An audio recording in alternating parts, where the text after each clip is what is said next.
Ya pemirsa, sedikitnya ada 310 orang yang tewas dan 400 orang lainnya luka-luka akibat tragedi yang terjadi dalam puncak haji di Mina, Arab Saudi, pelemparan jumroh. Informasi ini didapat dari aparat keamanan sipil yang ada.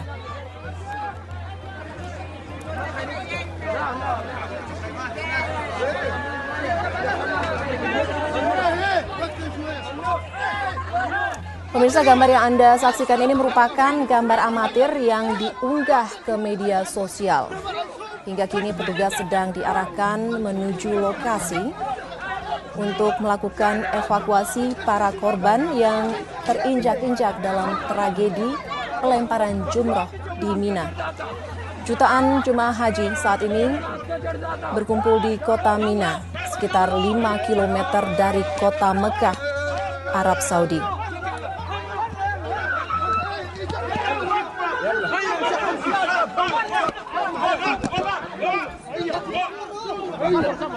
يلا يلا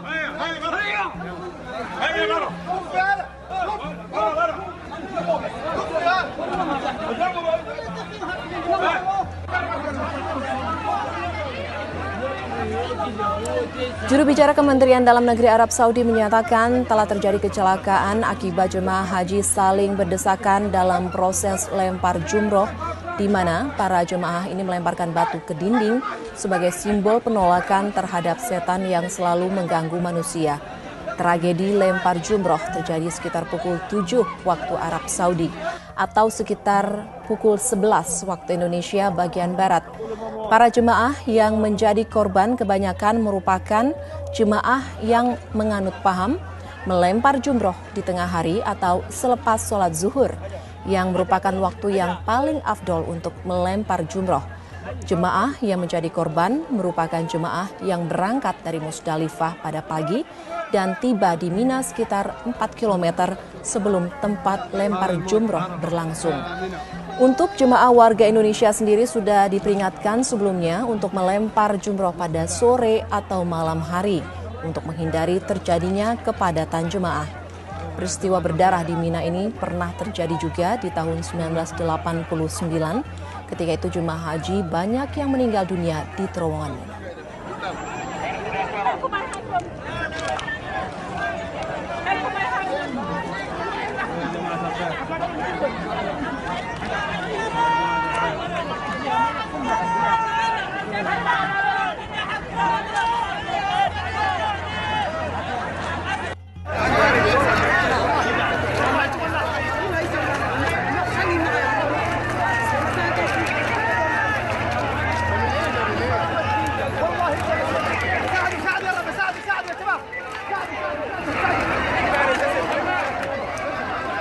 Dan kita akan bergabung bersama dengan rekan kami yang lainnya. Sudah ada Saiku Bargowi. Halo, selamat sore. Assalamualaikum Saiku. Waalaikumsalam warahmatullahi wabarakatuh, Elvita. Ya Saiku, apakah Anda mendapatkan informasi tentang peristiwa tragedi yang terjadi di Mina baru-baru ini? Ya Elvita, ini peristiwa yang sangat mengagetkan kita semua, terutama bagi para jamaah yang bersama rombongan dengan saya. Memang kita mencurigai kenapa misalnya terlalu lintas di jalan sepanjang Masjidil Haram sampai akhirnya menuju Arafah dan ke Mina itu sama sekali tidak bergerak sejak hari subuh tadi pagi sampai siang hari ini, dan di sini waktu ini menunjukkan pukul sekitar 12:30 waktu Mekah. Dari pantauan saya di lapangan, semua kendaraan berhenti total, tidak ada satupun yang bisa bergerak untuk menuju ke Arafah karena memang akses menuju Mina kemungkinan besar sudah ditutup dengan terjadinya peristiwa yang memilukan ini. Saya juga belum bisa mendapatkan informasi yang lebih detail tentang berapa jumlah korban, namun ada dari beberapa media yang ada yang menyebutkan ada 150, ada yang 220, ada yang 200. Kita belum bisa dapat klarifikasi secara resmi dari pihak yang memiliki otoritas di pemerintah setempat. Dapat saya informasikan juga kita bahwa tadi malam memang sebenarnya ketika jamaah dibagi menjadi dua bagian, ketika ada yang bergerak dari Arafah bergerak ke Musdalifah kemudian berlanjut ke Mina, ada juga sebagian jamaah yang bergerak dari Arafah menuju Musdalifah kemudian bertolak balik ke Mekah Masjidil Haram. ini memang kalau yang saya lihat semalam lebih banyak mereka yang non reguler yang bergerak ke Masjidil Haram.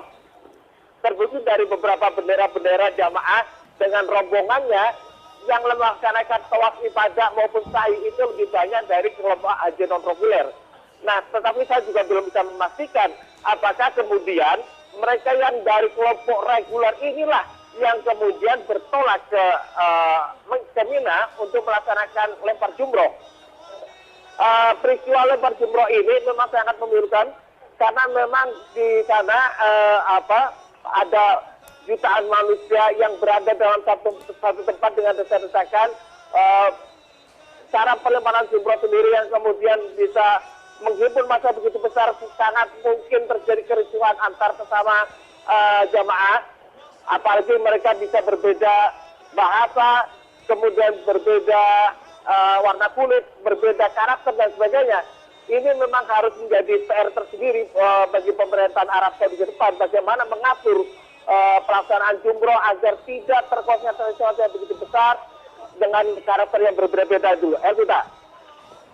Ya, jadi informasi yang sebelumnya kami dapatkan bahwasanya salah satu penyebabnya adalah memang karena terjadinya penumpukan akibat sempitnya waktu yang ditentukan oleh Kerajaan Arab Saudi yang memperbolehkan jemaah untuk melakukan lempar jumroh ini adalah kemungkinan penyebabnya adalah itu ya?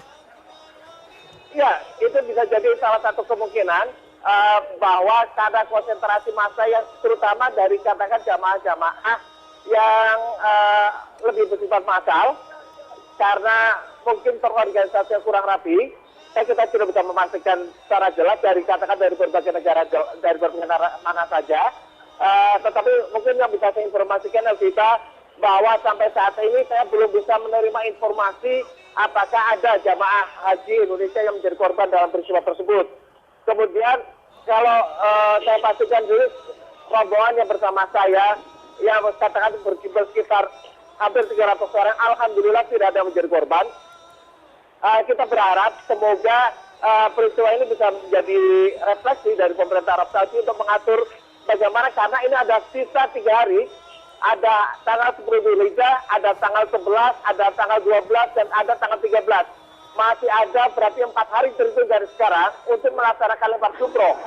Karena beberapa jamaah belum melaksanakan lempar jumroh Aqobah, dan kemudian dilanjutkan nanti 1 hari kemudian melempar jumroh Wusta dan jumroh Ula dan Aqobah, dan kemudian dilanjutkan pada hari yang ke-13. Harusnya dalam sisa hari tasyrik ini 11, 12, 13 Dzulhijjah, pemerintah Arab Saudi bisa mengatur agar penumpukan konsentrasi jamaah tidak terlalu besar, ada manajemen waktu yang lebih memadai. Saya tidak tahu persis juga apakah jadwal kami bersama rombongan yang akan melaksanakan lempar jumroh pada malam hari itu akan sesuai schedule, mengingat transportasi sampai saat ini tidak bergerak sama sekali. Sama sekali di depan saya tidak bergerak, banyak kendaraan yang dimatikan mesinnya. Para jamaah juga terlihat bingung, entah harus bagaimana. Kita tidak bisa memastikan apa yang akan terjadi dalam 1 atau 2 jam ke depan.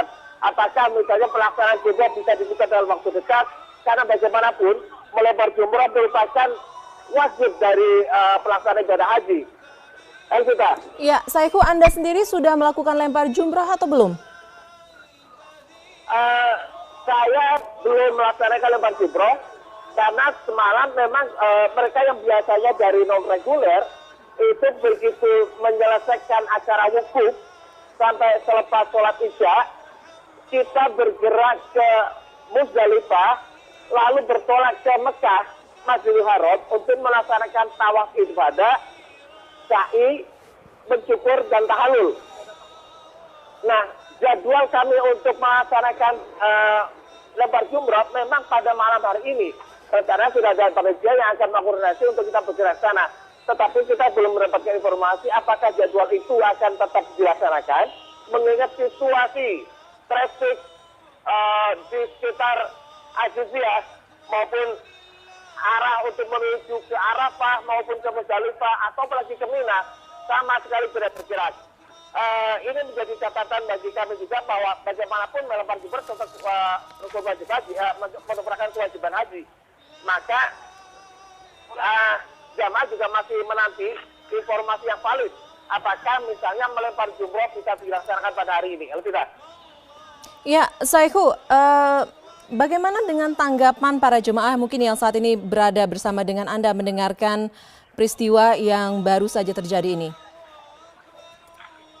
Ini pas bertepatan dengan sholat duhur, tadi azan berkumandang di sekitar masjid di sekitar saya berada, dan para jamaah tadi ada beberapa yang belum mengetahui persis dulu persoalannya, karena memang mereka lebih seharian setelah melaksanakan ibadah wukuf hingga katakan pelaksanaan tawaf ifadah sa'i 24 jam full tanpa henti, sehingga banyak jamaah tadi pun tidak beristirahat, dan ketika bangun, ketika ada informasi semacam ini mereka pada bingung. Mereka juga baru menyadari bahwa ini bisa menjadi ujian bagi jamaah Indonesia sendiri, dan apakah kemudian menunggu instruksi lebih lanjut. Apakah kita pada malam hari ini akan tetap bergerak ke Mina untuk melaksanakan lempar jumroh, karena sampai saat ini belum ada informasi yang valid tentang pelaksanaan jumroh akibat tragedi yang menewaskan ratusan orang di Mina. Elvira. Saihu, bisa Anda jelaskan seberapa jauh posisi Anda saat ini dari lokasi pelemparan jumroh? Dari jarak saya ke Mina, sebenarnya bisa ada jarak sekitar antara 3 sampai 4 km. Kita berusaha untuk bisa mendapatkan akses ke sana, tetapi saya bersama kameramen Bambang Haryo juga masih berpikir keras bagaimana katakan akses ke sana, karena sampai saat ini tidak ada kendaraan. Kalaupun misalnya harus untuk bergerak menuju ke sana untuk memastikan peristiwa itu terjadi seperti apa, maka ya kemungkinan besar kami harus berjalan kaki, karena tidak ada satupun transportasi yang bisa kami andalkan untuk bisa menuju ke sana. Elvira. Ya, baik. Terima kasih Saihu Bagowi. Untuk informasinya kita nanti akan menghubungi Anda lagi untuk mendapatkan informasi terbaru sehubungan dengan tragedi yang terjadi di Mina ini pada saat pelaksanaan puncak ibadah haji pelemparan jumroh. Saihu. Ya, kembali kita ikuti breaking news. Pemirsa, kita akan langsung menuju ke Mina, Arab Saudi untuk mengikuti keterangan pers yang akan disampaikan oleh Kepala Daerah Kerja Mekah, Kementerian Agama Arsyad Hidayat. Dan waktu terjadi daripada peristiwa tersebut adalah pukul 7.30 pagi, yaitu pada saat waktu jamaah akan melakukan lontar jumroh Aqobah. Kemudian diduga peristiwa ini terjadi akibat adanya jamaah yang sedang akan melakukan jumroh Aqobah tiba-tiba terhenti, yaitu di Jalan Arab yang tadi kami sampaikan. Ketika terhenti, jamaah yang dari belakang otomatis mendorong jamaah-jamaah yang ada di depan, sehingga banyak perempuan dan orang-orang tua yang jatuh menjadi korban. Nah, untuk kepastian terkait dengan adanya korban ataupun tidak adanya korban, tim kami di lapangan sudah turun ke TKP, dan tim kami juga sudah kami kirim ke rumah sakit Mina Al-Jasr, di mana banyak korban-korban dievakuasi ke rumah sakit tersebut. Kemudian kami juga ingin sampaikan bahwa berdasarkan info dari tim di lapangan bahwa ada satu korban. Sampai saat ini kami sedang mengidentifikasi korban tersebut. Korban maksudnya dari jamaah haji Indonesia, ya. Sampai saat ini tim kami di lapangan sedang mengidentifikasi, dan mudah-mudahan dalam waktu yang tidak begitu lama akan kami sampaikan identitas berikut juga kloter asal dari jamaah tersebut. Kemudian kami juga sedang berusaha menguasai situasi agar tidak timbul korban lebih banyak, ya. Kemudian untuk informasi kaitan dengan peristiwa Mina, para pemirsa dan para pendengar bisa menghubungi hotline kami pada nomor +966 543 603 154. Kemudian info berikutnya, info terkait dengan update peristiwa Mina ini akan kami sampaikan kemudian. Demikian, terima kasih. Pak, adanya berarti Pak. Iya. Apakah jalur yang 204 itu digunakan jemaah haji Indonesia untuk proses lempar jumroh? Untuk jalan Arab 204 ini adalah jalan yang tidak biasa digunakan oleh jamaah haji Indonesia. Khususnya jamaah haji Indonesia yang tinggal di Mina Jadid. Jalan yang biasa digunakan oleh jamaah haji Indonesia yang dari Mina Jadid itu jalan King Fahad. Jadi perlu kami sampaikan juga, jalan Arab ya 204 ini adalah sebelah kiri jalan King Fahad ya.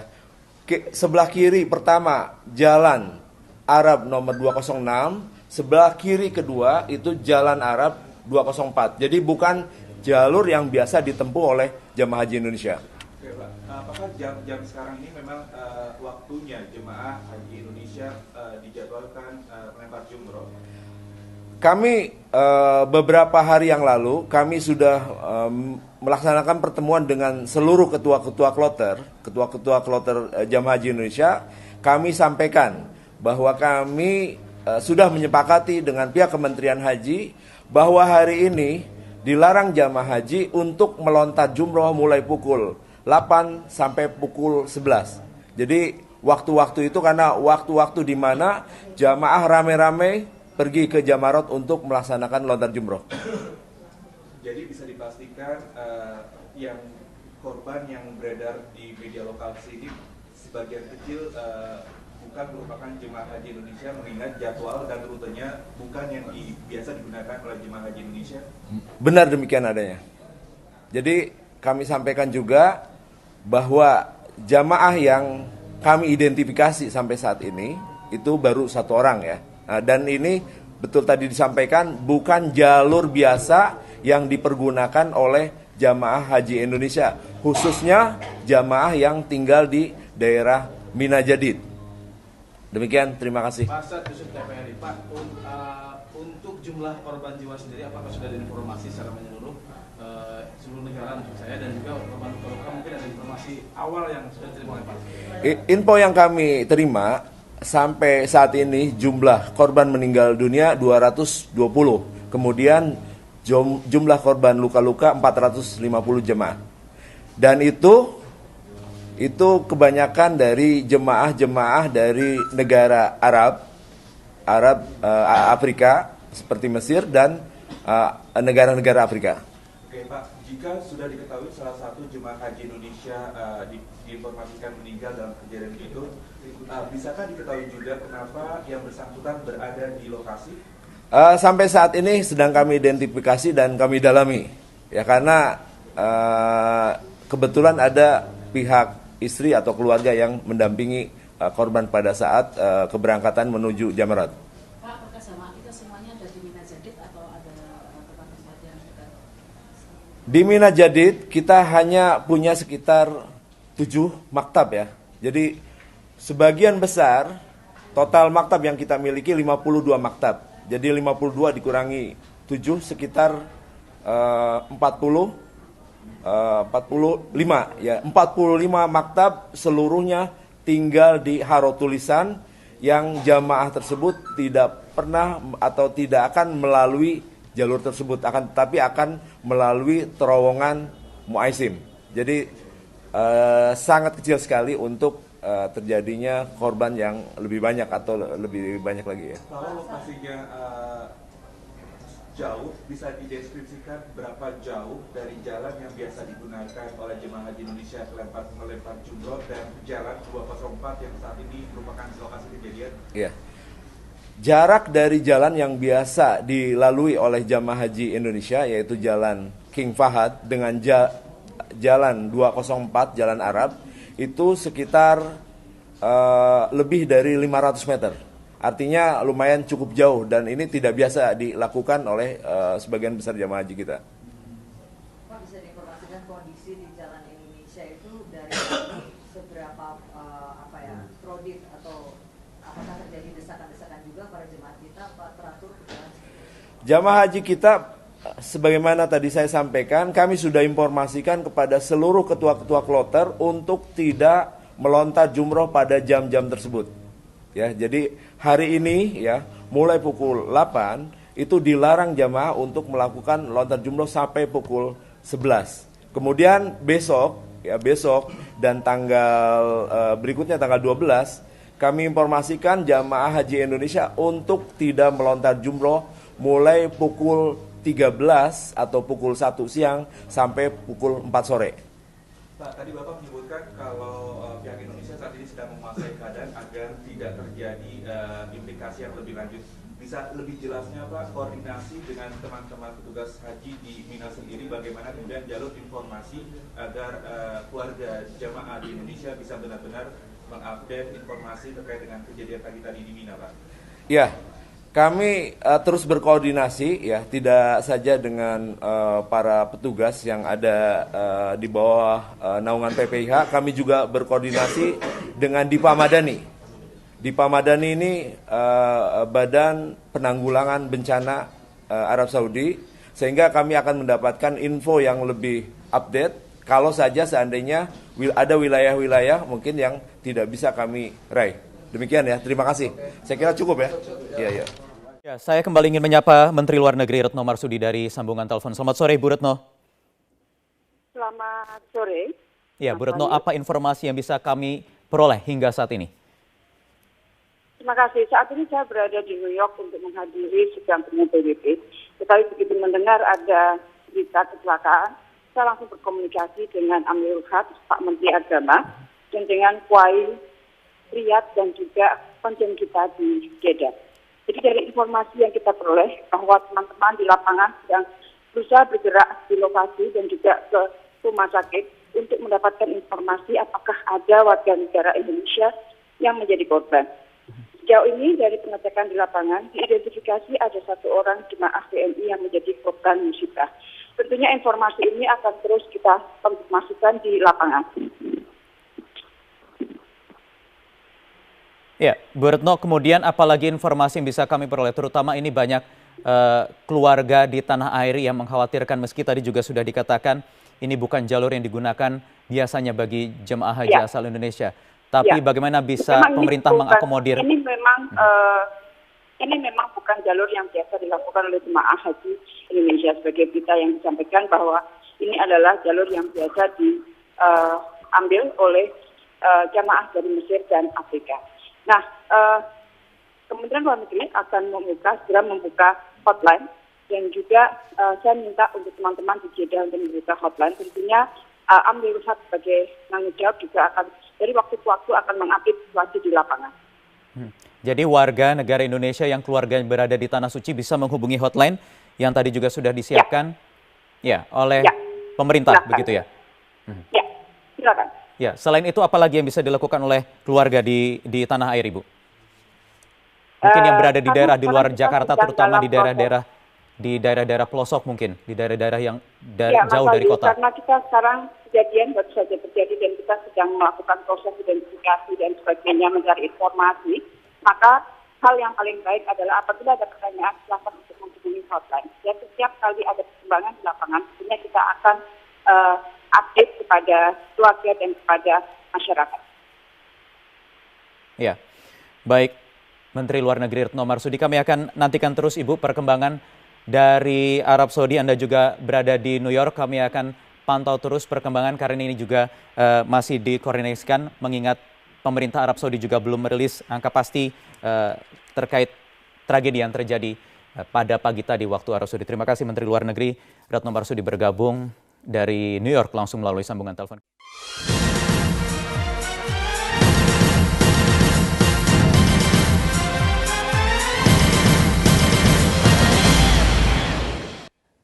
Ya, kembali di Breaking News, kita akan langsung menuju ke Mina untuk bergabung dengan rekan Prihadi yang akan melaporkan perkembangan terkini dari sana. Prihadi, apa informasi yang bisa kami peroleh saat ini, perkembangan dari sana?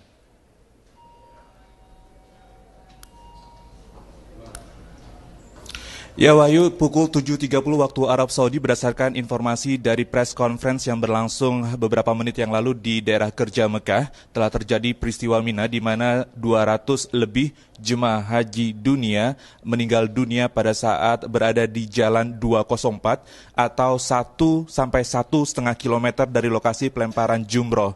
Dan untuk lebih jelasnya, apakah ada korban dari jemaah haji Indonesia? Saat ini saya telah bersama dengan Arsyad Hidayat, Kepala Daerah Kerja Mekah. Bapak bisa dijelaskan persisnya kejadian di pukul 7.30 waktu Arab Saudi di Mina?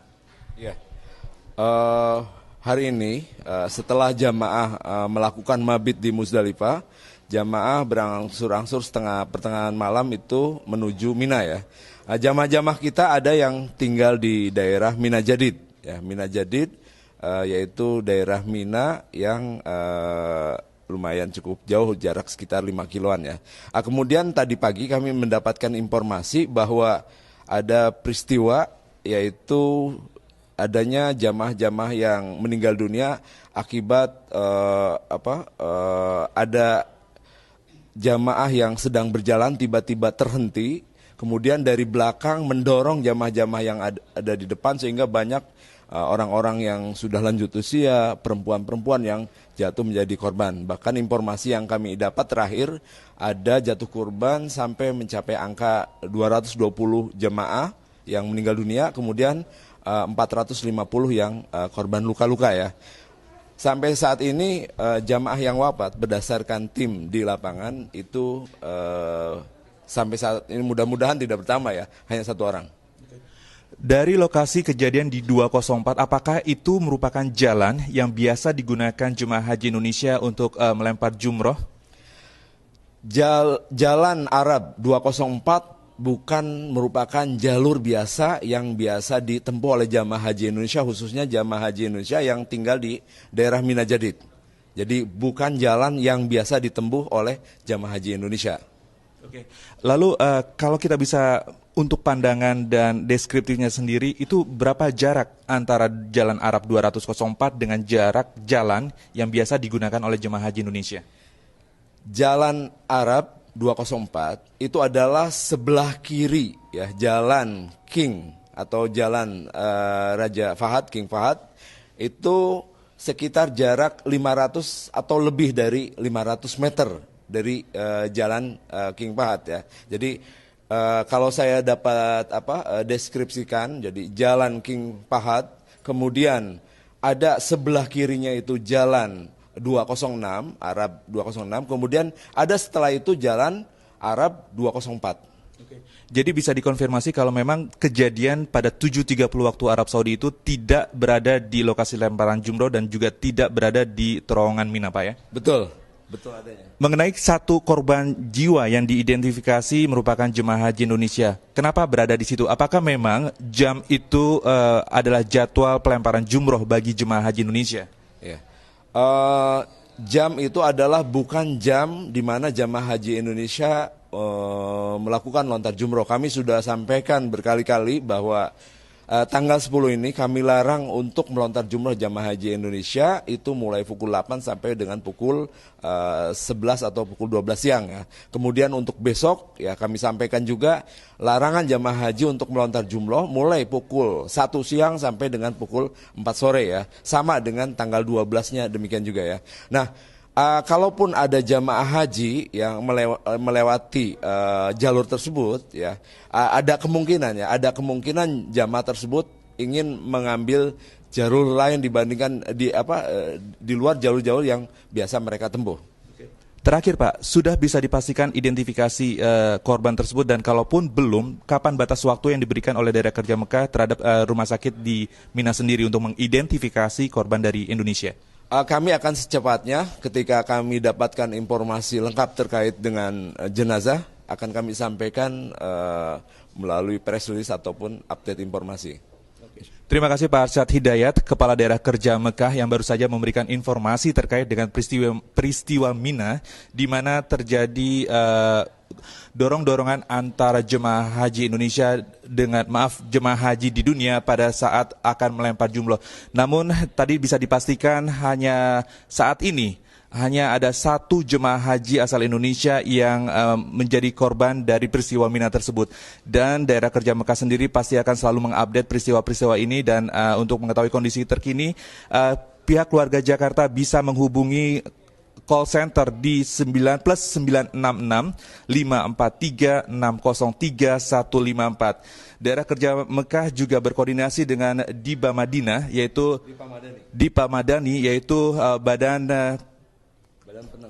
Badan Penanggulangan Bencana untuk menginformasikan kondisi terkini di Mina. Wahyu, kembali ke Jakarta. Iya, Priyadi, satu lagi dengan adanya peristiwa yang terjadi pagi tadi di sekitar Mina, bagaimana kemudian pelaksanaan jumroh sepanjang hari ini? Apakah ada yang terganggu tahapan selanjutnya?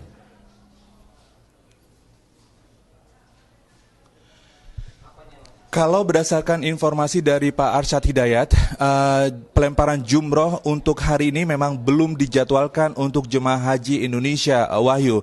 Dan pelemparan jumroh baru akan dilaksanakan sore hari ataupun besok hari. Sementara memang pada saat ini pelemparan jumroh merupakan bagian lanjutan dari prosesi ibadah haji yang dilakukan jemaah haji baik itu dari Indonesia maupun dari dunia lainnya. Kondisi di pelemparan jumroh saat ini memang masih disesaki oleh jemaah haji dunia, bukan dari Indonesia. Wahyu, sekali lagi berdasarkan informasi dari Kepala Daerah Kerja Kepala Daerah Kerja Mekah, Bapak Arsyad Hidayat, hari ini bukanlah jadwal jemaah haji Indonesia untuk melempar jumroh. Jam-jam tersebut yang kejadian pukul 7.30 bukan merupakan jadwal untuk jemaah haji Indonesia melemparkan jumroh, Wahyu. Baik. Ya, baik. Oke, baik. Prihadi, kami akan minta perkembangan terus. Nanti kami akan pantau terus perkembangan dari sana. Prihadi dari Mina, Arab Saudi. Pemirsa, kita jeda dulu. Breaking news akan kami lanjutkan sesaat lagi.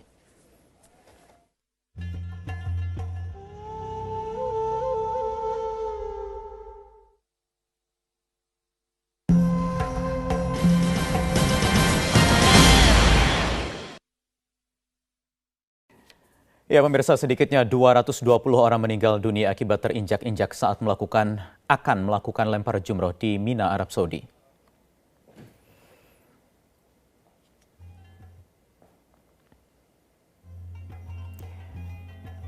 Ya, pemirsa, inilah titik lokasi yang diduga menjadi lokasi jatuhnya korban saat jemaah haji akan melakukan ibadah lempar jumroh. Diduga lokasi jatuhnya korban tepat berada di sebelum para jemaah haji ini melakukan ibadah jumroh atau sebelum mengambil batu di Musdalifah untuk ibadah jumroh. Jumroh sendiri dibagi 3, yakni jumroh ula, jumroh wusta, dan jumroh akobah. Lempar jumroh adalah sebuah kegiatan yang merupakan bagian dari ibadah haji setelah jemaah melaksanakan ibadah wukuf di Arafah. Lokasi jumroh sendiri tepat berada di Mina yang terletak sekitar 5 km sebelah timur kota Mekah, Arab Saudi. Dan Mina ini terletak di antara Mekah dan juga Musdalifah.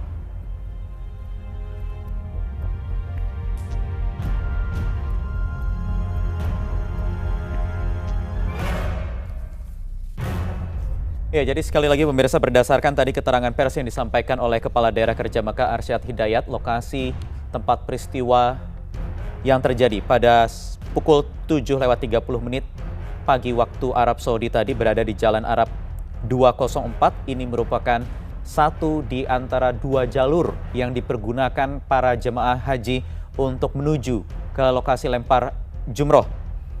Dan jalur ini, Jalan Arab 204 ini merupakan jalur yang tidak biasa digunakan. Sekali lagi, tidak biasa digunakan oleh jemaah asal Indonesia untuk menuju ke lokasi lempar jumroh. Sehingga kemungkinan besar bisa dipastikan tidak ada jemaah calon haji yang berada di lokasi saat kejadian. Namun dilaporkan tadi ada 1 warga negara Indonesia, jemaah haji asal Indonesia yang dikabarkan menjadi korban. Ini masih terus dikonfirmasi dan juga masih diidentifikasi baik nama, asal, kloter, dan juga daerahnya. Kami masih akan nantikan terus, dan juga terlebih pagi tadi sebenarnya sudah ada larangan dari pemerintah atau dari Kepala Daerah Kerja Mekah untuk bagi calon haji yang akan melakukan ibadah lempar jumroh untuk tidak melakukannya di pukul 8 pagi hingga pukul 11 siang pada hari ini dan juga untuk besok dilarang, ada larangan. Jadi ini bukan imbauan, ini yang merupakan larangan untuk tidak melakukan lempar jumroh pada pukul 13 atau pukul 1 siang hingga 4 sore atau pukul 16.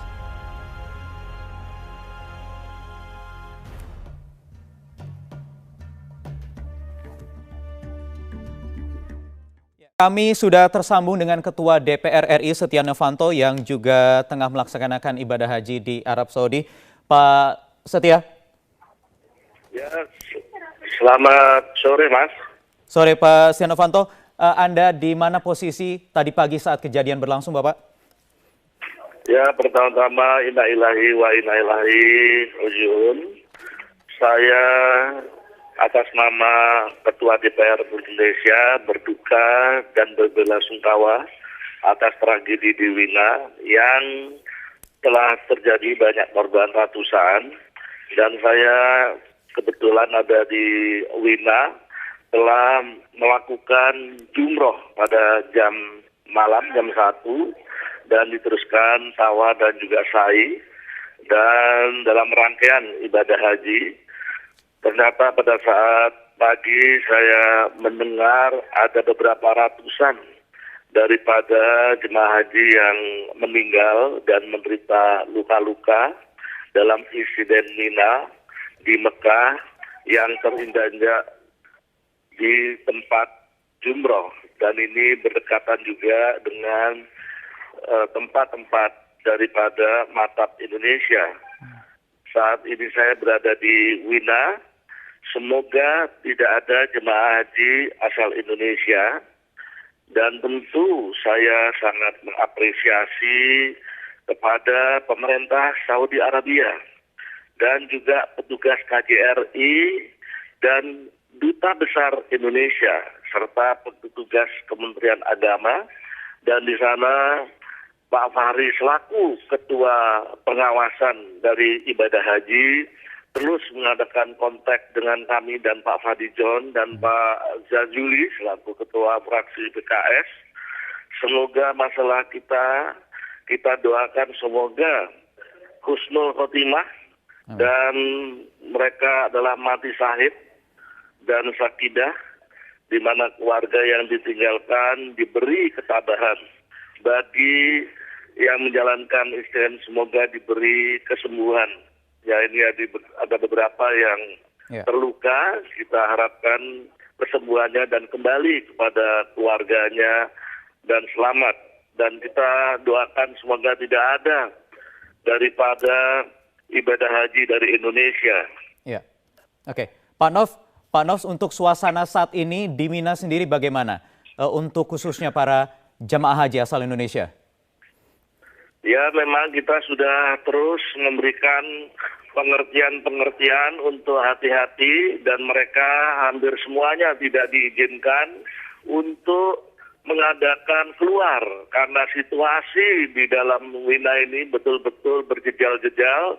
Dan saya menyaksikan dari tadi malam, meskipun dapat fasilitas daripada kerajaan, menggunakan nemtek kerajaan, tapi begitu ketatnya, begitu sulitnya daripada keamanan sini, bahkan keamanan sini banyak yang belum tahu apa arti nemtek itu, sehingga kita di dalam menengok pun pada saat sekarang ini terus kita melakukan inventarisasi dan kita melakukan komunikasi dengan pihak petugas KJRI yang ada di sana dan juga Pak Fahri. Halo?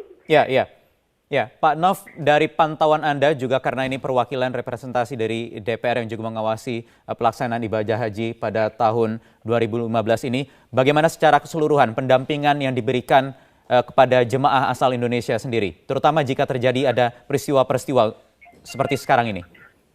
Kalau saya melihat, tentu saya terima kasih kepada pemerintah Indonesia di bawah Menteri Agama, yang para petugas-petugasnya sebelum melakukan, saya juga berada di sana dan memberikan saran-saran yang diberikan juga kita penjelasan para petugas, yang betul-betul para petugasnya begitu sigap begitu hati-hati, begitu menghadap pendampingan yang sedemikian betul-betul untuk jemaah haji kita. Karena jemaah haji kita adalah yang terbesar di negara, di semua negara. Jumlahnya cukup besar sekarang 161.000. Dan jemaah sekarang kira-kira hampir 2-3 juta jemaah yang begitu padatnya. Tentu saya terima kasih pada petugas-petugas yang betul-betul memberikan penerangan sangat sejelas-jelasnya. Dan terima kasih juga kepada para travel swasta yang betul-betul aktif juga memberikan penerangan, memberikan kultum, memberikan penyerahan-penyerahan, memberikan penjelasan-penjelasan secara jelas, detail. Untuk itulah mudah-mudahan jemaah haji Indonesia tidak ada yang jadi kecelakaan pada insiden ini. Baik Pak Nov, terima kasih telah bergabung bersama kami Metro TV. Dan mohon doa restu, mohon doanya pada seluruh masyarakat Indonesia. Mari kita berdoa bersama, semoga selamat. Baik, amin. Ya, amin ya rabbal alamin. Terima kasih Pak Nov. Demikian pemirsa, sambungan melalui telepon langsung dari Mina, Arab Saudi bersama Ketua DPR RI Setia Novanto. Kita jeda dulu, kami akan kembali lanjutkan breaking news setelah kumandang azan maghrib berikut ini. Ya pemirsa, kami masih akan terus melaporkan perkembangan dari Arab Saudi terkait peristiwa yang terjadi pagi tadi di Mina. Ada 220 orang kurang lebih yang tewas atau meninggal dunia akibat berdesakan saat akan melakukan lempar jumroh. Kita akan bergabung lagi dengan rekan kami yang berada di Mina, yaitu Saiku Bagowi. Selamat sore atau siang waktu Mina. Saiku, Anda posisi tepatnya di Mina, di mananya di sana? Ya Wahyu, saat ini saya berada sekitar 3 km dari arah saat dilaksanakan untuk melempar jumroh Aqobah. Jadi saya tidak tahu persis. 2,5 antara 3 km dari jarak saya berada saat ini. Dan tepat di belakang saya ini memang sebenarnya tempat dari ribuan atau tepatnya katakan puluhan ribu jamaah selesai melaksanakan lempar jumroh. Mereka secara otomatis akan melewati jalur Aziziyah ini. Sebagian dari mereka memang masih menggunakan pakaian ihram dan sebagian mereka juga sudah melepaskan baju ihram. Makanya saya bisa pastikan bahwa mereka yang mengenakan baju ihram ini langsung selesai melaksanakan lempar jumroh setelah mereka dari katakan semalam atau katakan dari dini hari tadi telah melaksanakan lempar jumroh di Mina. Nah saat ini apa persisnya sebenarnya kejadian di sana? Saat ini saya bersama dengan seorang jamaah haji yang bernama Saidatun. Bu Saidatun ini tadi sempat melaksanakan lempar jumroh dengan aman ketika jam 11 waktu setempat. Bu Saidah, Assalamualaikum Pak. Assalamualaikum warahmatullahi wabarakatuh. Bisa diceritakan Bu, saat Ibu tadi melempar jumroh suasananya seperti apa Bu? Ya, saya melempar jumroh itu jam 5 dari sini, nanti jam 11 saya keluar. Nyampe ke Haram sekarang ada di Mina. Tadi ketika Ibu melempar jumroh, bagaimana keadaan jamaah? Tidak ada apa-apa, bagus semua. Sebab bukan seperti kalau besok mungkin masih penuh. Sekarang cuma sedikit kalau saya masuk ke jumrah itu. Tadi Ibu melewati orang yang berdesakan atau Ibu menyaksikan ada orang berdesakan sekitar katakan 1 jam sebelumnya? Tidak ada apa-apa. Iya, tidak ada apa-apa. Jadi saya tegaskan, Ibu tadi melempar jumroh berangkat sekitar jam 5 pagi dan kemudian selesai tadi jam 11. Tidak terjadi apa-apa, Ibu selamat. Sekarang tidak apa-apa. Dan Ibu tadi bersama jamaah Indonesia lainnya? Iya bersama lainnya. Cuma di bawah itu tak di bawah tidak bisa dipakai karena ada kejadian yang waktu itu. Atau Ibu tahu nggak ada larangan bahwa misalnya untuk melempar jumroh Indonesia nanti dibatasi karena sebelum sholat duhur itu? Ya sholat duhur ada di Haram saya. Tadi Ibu sholat duhur sudah di Masjidil Haram? Iya. Oh jadi begitu selesai lempar jumroh, Ibu langsung ke Masjidil Haram? Ya, sampai jam 11. Jam 11 selesai dari Haram keluar ke sini saya. Oke. Ya Wahyu, jadi saya bisa pastikan bahwa Ibu Saidatun ini tadi melempar jumrohnya memang sebelum kejadian terjadinya peristiwa desak-desakan yang menyebabkan sekitar 310 orang meninggal dunia. Informasi yang kami terima juga memang belum bisa dikonfirmasi apakah ada dari jamaah Indonesia menjadi korban dalam tragedi tersebut. Ini menjadi catatan penting juga bahwa tragedi demi tragedi itu mewarnai pelaksanaan ibadah haji 2015. Kita pertama dikagetkan dengan peristiwa 11 September 2015 lalu. Jatuhnya krain di Masjidil Haram yang menelan korban 111 orang dan menyebabkan 158 orang lainnya luka-luka. Kemudian disusul dengan katakan peristiwa longsor. Kita kemudian dikagetkan lagi dengan peristiwa yang sangat mengejutkan. Ada sekitar ratusan, terakhir katakan terkonfirmasi 310 orang yang meninggal saat melaksanakan ibadah lempar jumroh di Mina. Dalam catatan saya Wahyu, memang kejadian desak-desakan atau para korban yang menjadi korban Mina memang sejak tahun 1998.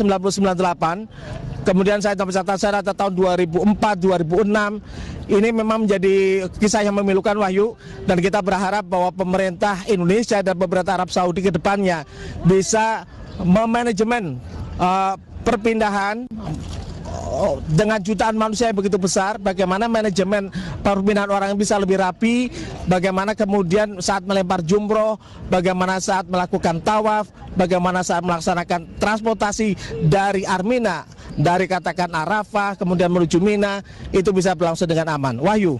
Ya, Saiku, kalau boleh saya, mungkin ini harus Anda konfirmasi karena kami lihat dari Jakarta visual yang ada di belakang Anda ini tampaknya cukup lengang, artinya tidak terlalu terjadi kepadatan. Sebenarnya untuk saat ini, detik ini juga, bagaimana suasana aktivitas bagi jemaah haji di sana yang akan melakukan lempar jumroh, terutama khususnya bagi WNI atau jemaah asal Indonesia?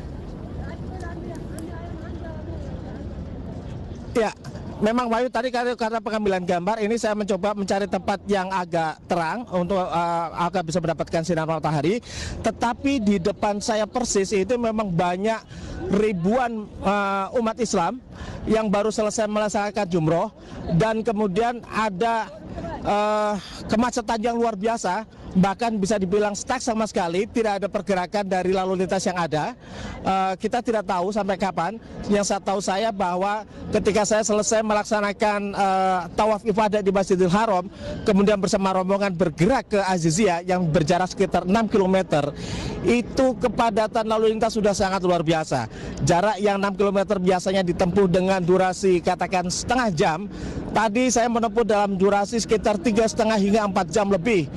Dan ketika kemudian saya tempat akhir sholat zuhur tadi sekitar jam 1 sampai jam setengah 2, kepadatan juga masih berlangsung. Sampai sekarang kita tidak tahu persis bagaimana mengurai kemacetan yang ada di Jalan Azizia menuju Padang Arafah ini. Wahyu. Baik, Saiku Bagoy, kami akan nantikan terus laporan dari Anda terkait perkembangan atau situasi terkini dari Mina, di Mina, Arab Saudi. Ya, pemirsa, sudah bergabung bersama kami melalui sambungan telepon Imam Besar Masjid Istiqlal Kiai Haji Ali Mustafa Yakub untuk bertanya mengenai apa hukumnya bila melaksanakan ibadah lempar jumroh tidak pada saat siang hari. Mungkin Anda bisa menjelaskan Imam mengenai pemahaman waktu jumroh yang paling afdol seperti apa? Ya, Mbak Tina ya? Ya. Ya. Baik, terima kasih, dan kita prihatin dengan musibah-musibah yang terjadi di tempat ibadah haji ini. Pertama memang ya ada hadis yang menyatakan bahwa Rasulullah SAW itu melempar jamroh pada waktu habis sholat zuhur, bergelincir matahari gitu ya. Nah, dari sinilah kemudian para ulama pada masa lalu menyimpulkan bahwa melontar jamroh itu, bukan jumroh ya, jamroh ya. Pada waktu setelah zuhur itu adalah waktu yang afdal, tapi itu adalah masa lalu gitu loh. Ya. Saya pernah tulis dalam sebuah media, ya judul tulisan itu adalah setelah ada terjadi tragedi Mina. Saya tidak hafal tahunnya. Judulnya menghindari tragedi Mina. Saya mengatakan sekarang, untuk konteks sekarang, melontar jamroh pada waktu zuhur itu justru masa yang berbahaya. Masa berbahaya. Saya selama ya kurang lebih 9 tahun berada di Saudi Arabia, 76 sampai 85, dan selalu membimbing jamaah haji, ya. Cuma saya tidak pernah merekomendasikan agar mereka melontar jamrah itu pada waktu zuhur gitu loh, ya. Saya sarankan malah sore hari atau setelah maghrib, nggak apa-apa, sudah waktunya dingin dan suasana sepi, itu lebih selamat seperti itu. Ya. Tapi kalau setelah zuhur yang diisukan ya oleh tadi disebutkan adalah sebagai waktu afdal, itu ternyata menjadi waktu yang berbahaya. Tapi kata-kata waktu berbahaya ini tidak memasyarakat. Selalu yang dimunculkan waktu afdal. Itu zaman dulu. Ketika Nabi berhaji tahun ke-10 Hijri, itu jamaahnya hanya menurut sebuah sumber 90.000 orang. Ya, itu. Jadi sekarang kan sudah 2 juta. Mesti bergeser itu seperti itu. Betul. Ya. Pak Kiai, himbauan ya, mohon maaf Pak Kiai, volume televisi bisa dikecilkan sedikit? Ya. Pak Kiai. Artinya himbauan ini sudah sesuai dengan larangan yang diatur oleh pemerintah bahwa pukul 8 sampai 11 atau 12 bahwa jemaah haji Indonesia dihimbau untuk tidak melakukan lontar jamroh begitu ya Pak. Apakah ini artinya pemahaman ini sudah ditransfer dan dipahami dengan baik oleh para jemaah haji asal Indonesia? Saya kira itu suatu hal yang baik kalau ada peraturan dari pemerintah Indonesia dalam ini Kementerian Agama untuk dalam tanda petik melarang gitu loh ya, melarang agar tidak melontar jamroh pada waktu zuhur gitu kan. Tapi permasalahannya banyak oknum-oknum yang ngomporin tadi itu, ya supaya waktu zuhur aja ini afdol terus ya. Saya katakan 9 tahun saya di sana dan selalu membimbing jamaah haji. Tidak pernah merekomendasikan untuk melontar jamroh setelah zuhur.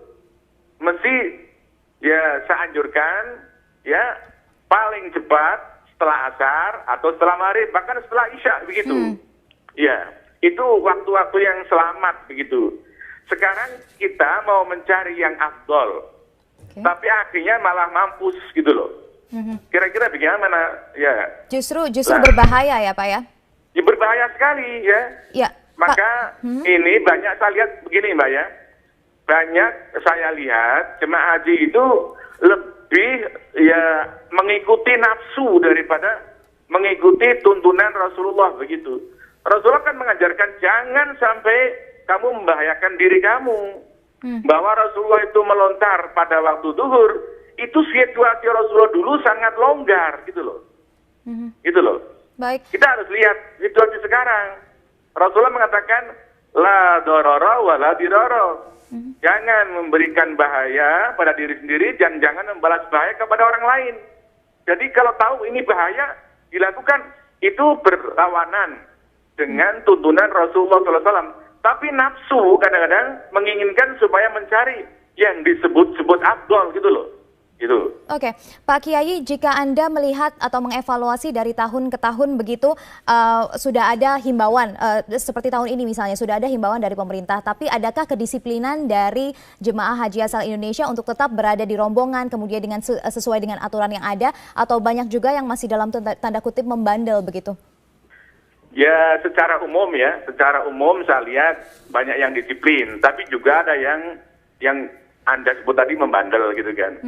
Masalahnya pelaksanaan ibadah haji ini ya, ini menurut saya sudah bergeser ya dari sebuah ibadah ya, haji dan umroh itu menjadi sebuah industri kapitalisme sekarang itu ya. Sehingga orang banyak ya terkecoh dengan dengan reklame-reklame tentang haji dan umroh. Ya, itu masalahnya itu. Itu di seluruh dunia saya amati itu. Ya. Baik. Promosi yang besar-besaran terhadap haji dan umroh itu menjadikan Mekah menjadi sangat padat sekali itu ya. Ya. Baik, Pak Kiai, kita akan bahas lagi, namun kita harus jeda terlebih dahulu. Pemirsa, untuk membahas lebih jauh mengenai tragedi yang baru saja terjadi ini, sudah hadir bersama kami di studio Metro TV, Bung Abdul Malik Haramain, Wakil Ketua Komisi 8 DPR RI. Selamat malam, Bung Malik. Malam. Assalamualaikum. Waalaikumsalam.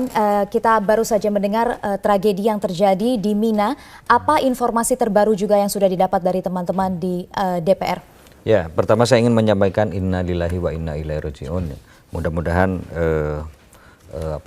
yang wafat menjadi korban diterima Allah Subhanahu wa taala. Terus yang kedua, mudah-mudahan keluarga yang ditinggalkan diberi kesabaran, ketabahan. Informasi yang kami dapat sebetulnya kejadiannya bukan di Mina, itu yang pertama. Yang kedua, sebetulnya kejadiannya itu di jalan menuju ke Mina. Jadi jalan menuju ke Mina itu yang utama itu ada dua.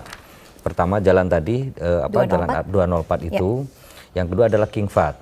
Kebanyakan memang di 204. Cuma memang setiap tahun otoritas penyelenggara haji di Mekah itu sudah membagi slot time ya. Jadi negara ini misalkan jam berapa, negara lain jam berapa dan sebagainya.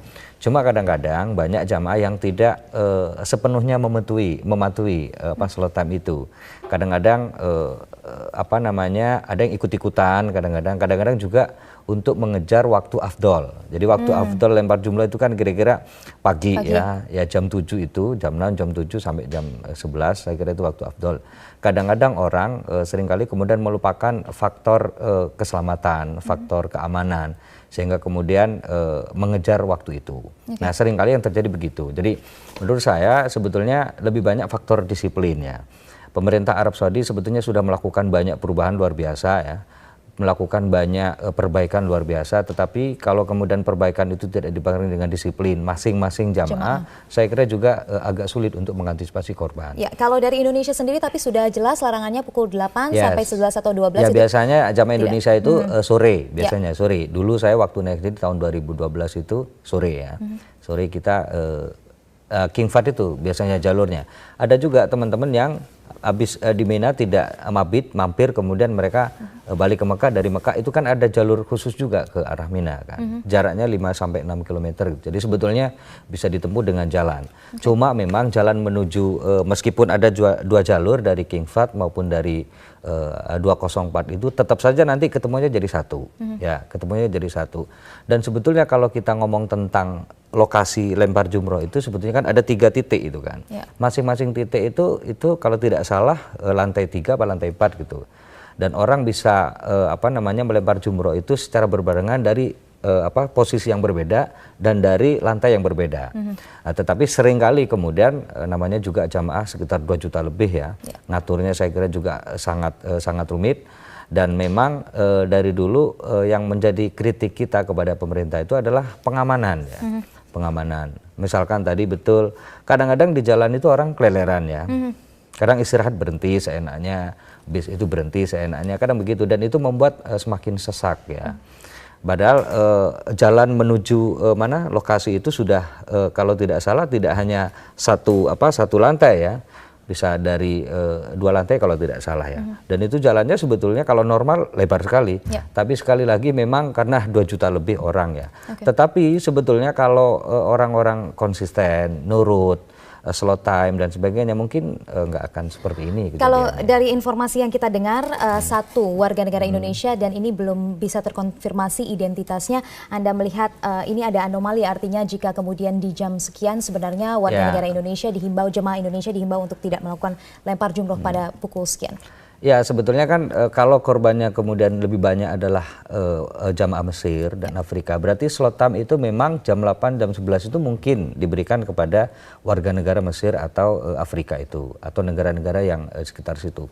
Kalau kemudian ada korban ya dari negara-negara yang memang bukan slotnya, berarti mohon maaf, berarti tidak mengikuti aturan yang sudah disepakati. Soal disiplin tadi itu. Soal disiplin tadi, dan saya kira laporan dari teman-teman Kemenak terutama yang di sana sudah jelas itu bahwa ada slot time, ada waktu khusus dari otoritas haji di sana, dan itu harus dipatuhi. Karena nggak mungkin orang lempar jumroh dengan sekian juta begitu jadi satu, itu nggak mungkin gitu. Mungkin. Nah karena itu begitu juga keluarnya juga ada aturan juga. Jadi ketika sampai dia di lempar jumroh selesai begitu, itu keluarnya juga lewat jalur lain. Gitu. Nah makanya kalau kemudian sekali lagi ada korban di luar negara atau di luar negara yang diberi slot time di jam itu, maka bisa keluar dari rombongan itu. Kita tahu bahwa yang menyita korban jiwa begitu ya, memakan korban jiwa dalam prosesi lempar jumroh ini mulai tahun 1994 bahkan sebelumnya ada ratusan orang yang tewas. Terakhir di tahun 2006 juga ada 346 orang tewas lempar jumroh juga. Apa yang sebenarnya bisa diambil atau dipelajari? Mengapa ini menjadi prosesi yang sangat riskan begitu? Ya sebetulnya kan yang berbahaya sebetulnya di jalur, di terowongan itu. Karena jalan menuju ke Mina itu kan ada terowongan. Dan sering kali kemudian terowongan itu dulu, terowongan sebetulnya sudah 2 jalur ya. Tetapi tetap saja yang namanya terowongan tetap nggak akan muat. Karena itu kemudian slot time itu menjadi sangat penting di situ untuk menjaga agar di terowongan itu tidak terlalu berdesak-desakan. Nah seringkali kemudian tanpa berdesak-desakan pun sebetulnya kalau orang punya masalah, punya penyakit misalkan, atau orang fisik nggak kuat, itu juga berbahaya. Jadi karena berdesak-desakan saking penuhnya orang gitu, makanya korbannya meskipun kita belum tahu korbannya, paling kemungkinan besar banyak korban itu adalah lansia. Yang kedua mungkin perempuan, karena mereka pasti tidak tahan dan tidak kuat situasi begitu. Nah yang kalau nyampe di Minanya sebetulnya menurut saya sekarang udah lebar ya, udah besar ya. Tadi itu ada 3 tempat lokasi lempar jumroh, dan 1 lokasi itu ada 3 lantai sampai 4 lantai. Menurut saya itu dan keluar masuknya juga enak gitu. Untuk di pas posisi lempar jumrohnya. Memang yang jadi masalah adalah jalan menuju tempat orang lempar jumroh itu yang memang kemudian harus diperbaiki lagi. Nah ini informasi yang kami dapat adalah kejadiannya awalnya karena ada sekelompok jemaah yang tiba-tiba berhenti sehingga terjadi penumpukan desak-desakan. Mungkin Anda bisa menceritakan dari pengalaman Anda, sebegitu penuhnya, sebegitu sangat sulit terkontrolkan kahnya situasi pada saat itu?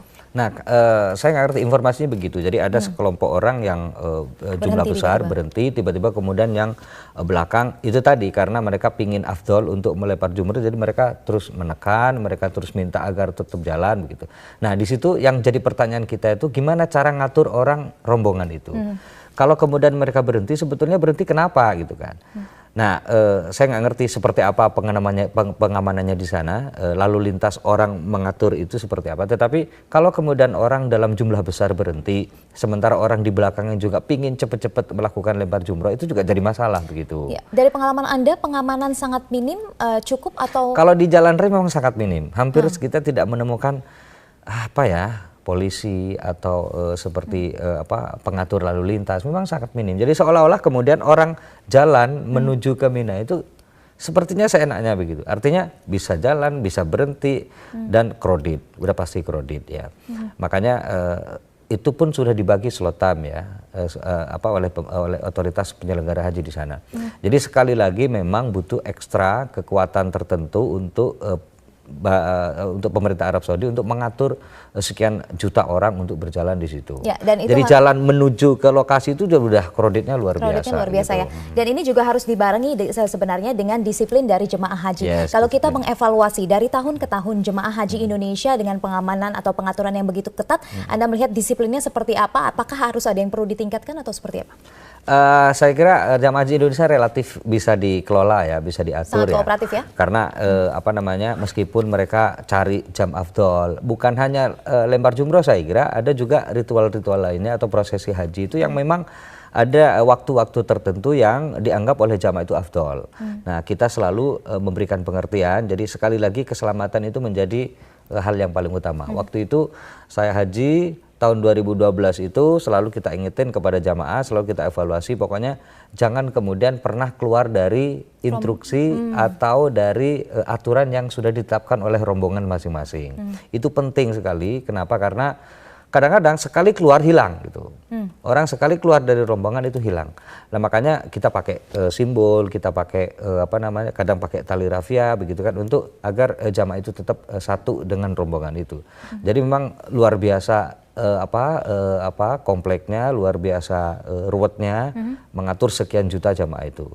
Dan itu tidak hanya, sekali lagi tidak hanya di lokasi lempar jumroh itu, tapi jalan menuju lokasi itu luar biasa ruwetnya ya. Oke, Bung Malik, kita akan bahas lagi namun setelah jeda berikut ini. Pemirsa tetaplah bersama kami, Breaking News Metro TV akan segera kembali.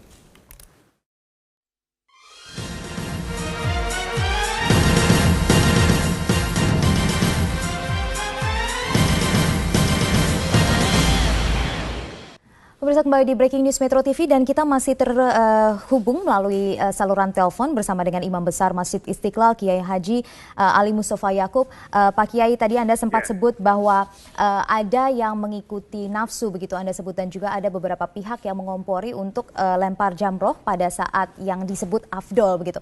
Nah, untuk mengantisipasi hal-hal berbahaya yang mungkin terjadi, apa yang menurut Anda bisa dilakukan oleh otoritas atau pemerintah kita? Apakah aturan atau larangan seperti itu harus benar-benar ditegakkan supaya tidak ada lagi yang membandel? Saya pikir memang betul imbauan seperti tadi itu perlu lebih disosialisasikan ya. Tapi tidak cukup banyak itu. Ini para ulama dan ustadz-ustadz itu punya peran sekali bagaimana untuk mengerem laju jumlah jemaah haji yang tidak terkendali seperti ini, ya kan? Ya. Nah, ini dari mana banyaknya? Pada tahun 2001 kami itu kumpul dengan kawan-kawan dari beberapa negara itu kan. Ternyata masalahnya sama ya. Ada ya mereka dari India, dari Afghanistan, dari Pakistan, dari Inggris, dari Ghana, dari Senegal ya. Banyak sekali kumpul kami dengan kawan-kawan ya. Ternyata di semua negara-negara yang mereka diami itu problemnya sama. Apa itu? Karena banyaknya promosi ya tentang haji sehingga orang yang relatif belum wajib haji dia berangkat haji dengan dana talangan dan sebagainya gitu kan. Kemudian orang yang sudah pergi haji berupaya untuk berkali-kali pergi haji. Ya, ini masya Allah sudah. Anda tahu sendiri di Indonesia ini musim haji belum selesai, tapi iklan-iklan haji di koran-koran sudah bermunculan itu kan. Ya. Anda kalau di Amerika masuk ke restoran atau toko halal food, Anda boleh mengambil tabloid gratis itu semuanya itu. Saya sampai heran kenapa kok gratis? Ternyata berita halaman 1 dalamnya itu iklan-iklan haji dan umroh. Jadi dari sini orang kemudian terkecoh banget. Makanya saya katakan sekarang namanya ibadah haji dan umroh itu sudah bergeser menjadi industri kapitalisme gitu kan. Ya. Pak Kiai, di sini juga ada Wakil Ketua Komisi 8 DPR RI, Bung Abdul Malik Haramain. Mungkin Bung Malik Anda bisa berkomentar tadi soal larangan yang harus mungkin ditegakkan untuk menghindari adanya korban jiwa terutama dari jemaah haji Indonesia. Ya, Pak Kiai, mohon maaf. Saya ingin ini Kiai, biasanya pengalaman saya dan saya kira bertahun-tahun ya. Sepertinya orang berangkat ke lokasi lempar jamroh itu aparat dari pemerintah Arab Saudi itu minim sekali, Yai. Mestinya kan meskipun orang dalam jumlah besar berjalan begitu dan ada yang mengatur, entah otoritas, entah keamanan atau entah tentara atau siapa yang di situ mengatur, mungkin lebih bisa diatur. Tapi kebanyakan setahu saya kayaknya nggak ada ini, Yai. Jadi kayaknya berjalan tanpa kemudian dikawal oleh aparat di sana. Begini Pak Malik ya, setahu saya 9 tahun saya di sana dan setelah itu juga pernah datang ke sana lagi, itu memang kalau dibanding dengan jumlah jamaah itu aparat sangat minim. Coba sekarang aja kan diberitakan katanya 2 juta. Ada aparat tapi memang kecil dan ini terutama saya lihat ya, jamaah haji dari Afrika itu kalau sudah berombongan tuh nggak bisa dicegah sama sekali. Kalau di depannya ada orang tertidur, dia akan tabrak terus langsung itu. Dan mereka biasanya bergandengan itu, berpegangan satu dengan lain. 100 orang tuh berjalan terus seperti itu. Nah ini saya katakan, ini seperti ini kan mengikuti nafsu seperti itu. Kenapa harus mengikuti melakukan hal-hal yang berbahaya pada diri sendiri dan orang lain gitu loh. Ya. Oke, Pak Padahal Kiai. itu kan larangan dari Rasulullah itu kan. Ya, Pak Kiai, adakah komunikasi yang pernah Anda jalin begitu dengan otoritas dari negara-negara lain untuk membicarakan secara bersama-sama apa yang terbaik sehingga tragedi seperti ini terutama pada saat lempar jamroh tidak terjadi? Kalau dengan otoritas tidak pernah, tapi dengan kawan-kawan dari negara lain, ya, terutama dari India, Pakistan, Afghanistan, kemudian dari Turki, dari Inggris, dan negara-negara Afrika kami menyampaikan, ya masalahnya tadi itu ya satu, banyak orang yang belum wajib haji, tapi mereka karena terkecoh dengan promosi akhirnya berangkat haji dengan menggunakan misalnya dana-dana talangan, utang dan sebagainya. Yang kedua, banyak orang yang sudah pergi haji kemudian tetap bolak-balik pergi haji lagi. Nah ini mestinya tugas para ulama itu. Tapi sayang kadang-kadang oknum-oknum ulama malah terseret ke arus seperti itu gitu loh. Itu. Oke. Pak Kiai, mungkin saya ingin bertanya komentar dari Bung Malik, adakah regulasi begitu yang bisa dilakukan atau diciptakan? Jadi sekarang Pak Kiai, kita Komisi 8 sedang merevisi undang-undang tentang haji ya. Salah satu yang kita akan jadikan rujukan nanti pasal adalah mengelola orang berangkat haji. Jadi misalkan ada orang haji tiap tahun mungkin kita atur, mungkin kita larang. Tidak mesti 1 tahun berurutan sampai 5 tahun begitu kita atur. Karena di samping yang pertama kita ingin memberikan kesempatan kepada jamaah haji yang belum pernah haji. Yang pertama. Yang kedua, yang dana talangan sebetulnya udah kita larang, Pak Kiai, dan udah kita larang. Cuma yang terpenting begini Kiai, saya ingin tahu sistem keamanan di otoritas pemerintah Arab Saudi ya. Selama ini memang kalau kita ke sana kan kayaknya aparat itu minim sekali Kiai. Kita mencoba, kita berkomunikasi dengan teman-teman Kemenak, bisa nggak untuk persoalan keamanan bicarakan antara pemerintah Arab Saudi dengan negara-negara yang setiap tahun secara besar atau dalam jumlah besar mengirimkan jamaahnya ke Mekah begitu. Ya, mungkin bisa ditanggapi. Ya. Jadi menurut saya ini ide yang bagus ya. Apalagi kalau yang diprioritaskan adalah negara-negara yang mengirimkan jamaah dengan jumlah yang besar ya kan. Nah, yang perlu kita ketahui sekali juga itu aparat-aparat yang bertugas di wilayah manasik haji itu kan tidak cukup hanya orang yang dari Mekah saja, mereka didatangkan dari tempat-tempat lain seperti di Riyadh dan sebagainya.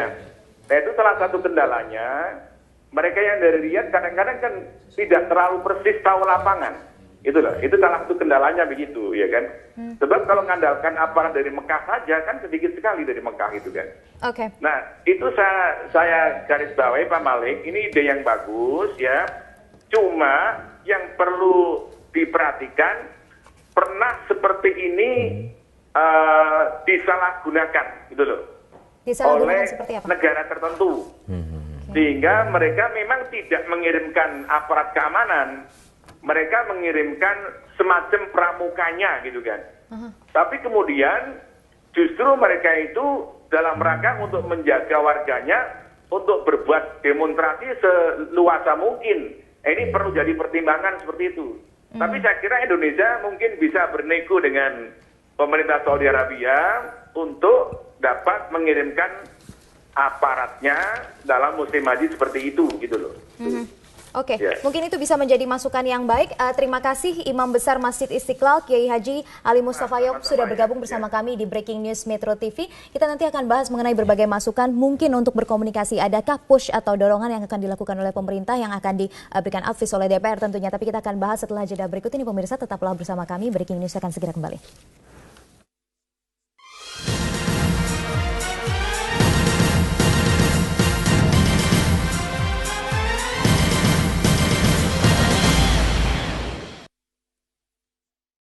Ya, kami sudah tersambung dengan Wakil Presiden Republik Indonesia yang saat ini tengah berada di New York. Saya ingin langsung menyapa Pak Yusuf Kalla. Selamat malam atau selamat pagi waktu New York, Amerika Serikat. Pak JK. Iya, selamat pagi. Selamat malam. Assalamualaikum. Waalaikumsalam warahmatullahi wabarakatuh. Pak JK, ada tragedi lagi yang terjadi di Arab Saudi dalam proses pelaksanaan ibadah haji pada tahun ini. Pak JK, apa yang bisa Anda sampaikan? Ya, pertama di samping mengucapkan selamat Hari Raya Idul Adha, paling ini kita mengucapkan berduka cita yang dalam atas tewasnya korbannya jihad daripada jamaah haji kita dan juga jamaah haji sebagian besarnya keseluruhan saat tadi insiden itu. Jadi ini terulang peristiwa hampir 20 tahun lalu ini di Mina. Memang tidak mudah mengatur jutaan orang sekaligus satu tempat. Ini yang kejadiannya sebenarnya ini terjadi. Iya, Pak JK, artinya kan ini memang sangat sering terjadi memang dari sekian banyak tragedi atau musibah yang terjadi saat pelaksanaan ibadah haji ini datang atau terjadi di lokasi lempar jumroh. Apakah bagaimana kemudian dari pemerintah kita khususnya untuk mengantisipasi agar hal ini juga tidak terulang, apalagi juga menimbulkan jatuhnya korban jiwa dari para jemaah haji asal Indonesia ini? Ya, walaupun di Mina itu sudah pemerintah Saudi sudah membuat begitu banyak sarana infrastruktur sehingga tempat pelemparan jumrah itu kan sudah bertingkat-tiga, malah 4. Tapi memang apabila waktunya bersamaan, jadi memang kalau yang bisa diatur waktunya, waktu melontarnya itu harus diatur waktunya dengan baik. Tapi harus koordinasi secara keseluruhan. Biasanya terjadi ini karena panik. Mungkin ada hal sesuatu, panik, kemudian secara bersamaan katakanlah orang jutaan itu bersamaan mengarah arah sudah tidak tertahankan atau tabrakan dengan orang lain yang datang yang sedang keluar, terjadilah seperti ini.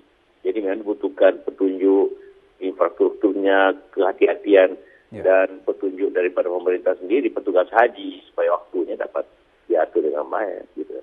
Ya, untuk waktu sendiri sebenarnya juga sudah diatur Pak JK. Kalau untuk hari ini saja misalnya ada waktu di antara pukul 8 pagi hingga 11 siang itu dilarang para jemaah calon haji, kemudian juga besok mulai pukul 1 siang hingga 4 sore itu juga dilarang untuk melakukan lempar jumroh. Apakah Anda melihatnya ini sudah cukup atau perlu lagi ditingkatkan atau perlu lagi diperbanyak jam-jam atau waktu-waktu ini yang dilarang maupun yang juga direkomendasikan untuk melaksanakan jumroh? Bukan dilarang sebenarnya, gilirannya ini diatur. Giliran ya. Kalau dilarang banyak berarti yang bolehnya terlalu sedikit kan. Jadi mestinya gilirannya yang diatur, tapi memang diatur secara bersamaan dengan seluruh jamaah, bukan hanya Indonesia.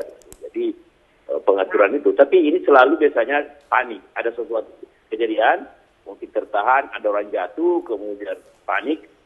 Itu kejadian selalu. Dulu 20 tahun lalu juga begitu, kepanikan. Kepanikan ya memang. Iya, Pak JK, proses haji memang akan segera selesai, namun masih ada waktu yang harus masih ada waktu nanti untuk menunggu kepulangan bagi calon haji ini. Apa yang bisa Anda sampaikan untuk para jemaah haji, maksud kami asal Indonesia, dan juga dari Kementerian Agama yang memfasilitasi dan juga memberikan bimbingan para jemaah kita, 100.000 lebih jemaah asal Indonesia? Ya, selalu saja yang sangat penting, pertama kedisiplinan kita semua, dan juga mengatur waktu yang baik, karena apalagi di sana kan panas, kan? Jadi ini kejadiannya kan pasti tiap hari, kan? Di sana ini, malam hari tentu, di sana, jadi bagaimana diatur dengan baiknya waktu itu dan disiplin daripada petugas haji, petunjuk, saya kira itu. Mungkin mereka juga capek gitu kan, karena udara yang begitu panas di sana. Jadi memang sekali lagi kedisiplinan dan petunjuk yang baik dari petugas haji. Ya, baik. Ya. Terima kasih atas waktunya melalui sambungan telepon Wakil Presiden Republik Indonesia Yusuf Kala dari New York, Amerika Serikat. Baik pemirsa, kita akan mengetahui perkembangan terkini dari Arab Saudi. Kita sudah bergabung dengan Prihadi Adi di sana. Prihadi, apa informasi atau perkembangan terkini dari tragedi pada saat lempar jamroh di sana?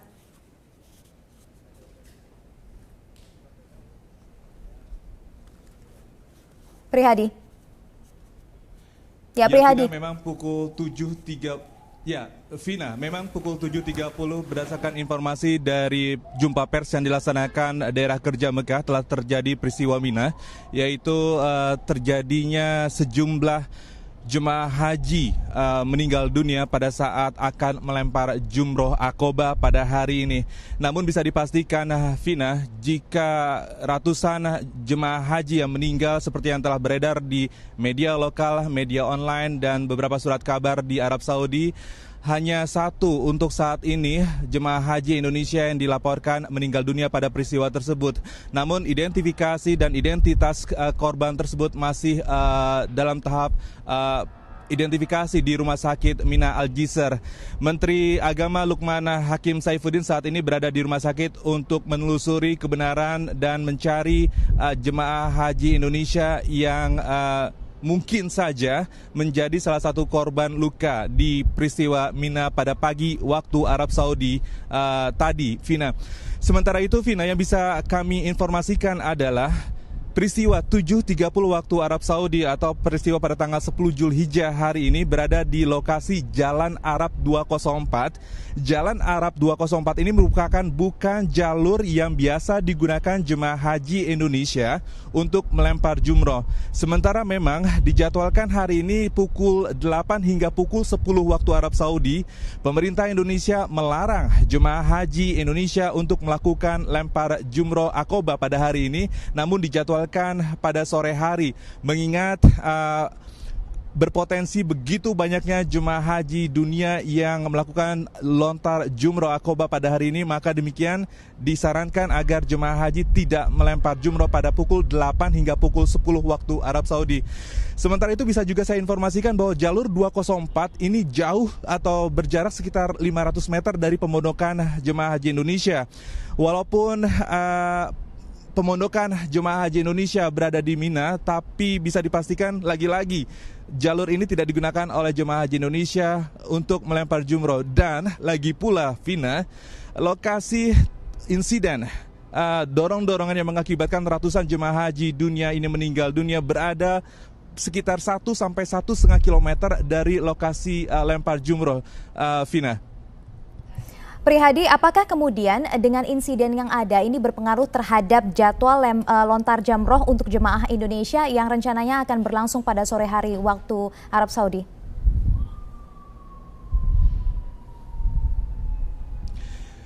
Ya, Vina, berdasarkan informasi dari lapangan, kondisi insiden saat ini telah bersih, telah bisa dilalui oleh jemaah haji asal dari beberapa negara lainnya, Vina. Sementara memang dijadwalkan hari ini menurut informasi berlangsung lempar jumroh Aqobah, dan ini tidak mengganggu proses lontar jumroh Aqobah pada hari ini, sore hari ini, Vina.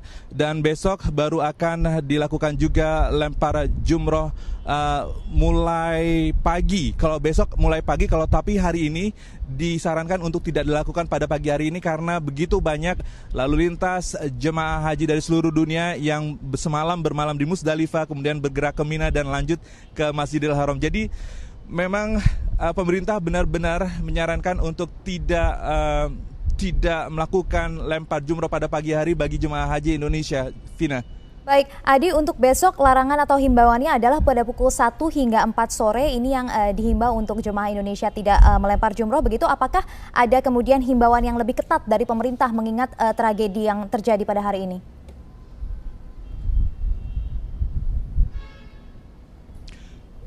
Bisa diulangi lagi pertanyaannya, Vina? Ya. Saya tidak mendengar dengan jelas. Ya, Adi, kami ingin konfirmasi untuk besok pukul 1 hingga 4 sore begitu ya, waktu Arab Saudi, larangan bagi jemaah Indonesia untuk lontar jamroh, betul begitu? Iya, besok memang untuk jemaah haji Indonesia dilarang untuk melakukan lempar jumroh pada pukul 1 dan seterusnya. Dan disarankan memang besok lempar jumroh dijadwalkan pada pagi hari, Vina.